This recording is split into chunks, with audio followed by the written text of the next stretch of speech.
اهلا بيكم، معاكم مطبخ فوفا. النهارده جاي اقدم لكم فراخ بالبصل المكرمل بطريقه سهله جدا وبسيطه. محضره عندي حله على النار، نزلت فيها ب3 معالق من زيت الذره.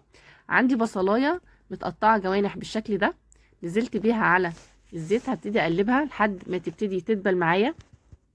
هكون محضره عندي معلقه صغيره من السكر، انا عايزاها تتكرمل مع البصل بالشكل ده كده. هكون محضره عندي فرخه غسلاها كويس جدا ومقطعه قطع زي ما انت شايفه بالشكل ده. هنزل بالفراخ على البصل المكرمل. هكون محضره عندي بقى معلقه صغيره من الفلفل الاسود، ومعلقه صغيره من بهارات الفراخ، ونص معلقه من البابريكا، ونص معلقه من الملح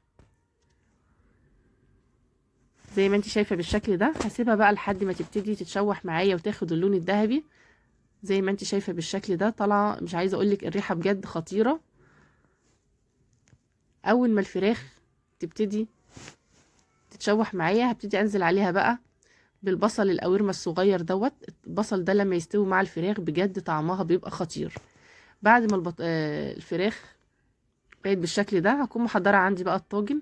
هبتدي انزل بقطع الفراخ في الطاجن بالشكل ده، وهنزل عليها بالبصل المكرمل والبصل القوارمه. هكون مولعه الفرن على درجه حراره 180 درجه. هقفلها عندي بورق الزبده وورق الفويل. طبعا معاكي قناه مطبخ فوفا، لو اول مره تشوفيني يلا اشتركي عندي وفعلي الجرس علشان كل جديد يوصلك باذن الله من وصفاتي. بعد ما رصيتها في الطاجن بالشكل ده، هقفل عليها بورق الزبده وورق الفويل. هدخلها الفرن درجه حراره 180 درجه، هتاخد في حدود ساعه الا ربع. بعد ما تطلع من الفرن هتبقى بالشكل ده، طالعه ما شاء الله. مش عايزه اقولك على الريحه وقد ايه مستويه، طعمها خطير مع البصل المكرمل. بصل دايب خالص. طريقتها سهله، لو عجبتك اعمليها، هتشرفك في عزومه رمضان. وكل سنه وانتم طيبين ورمضان كريم.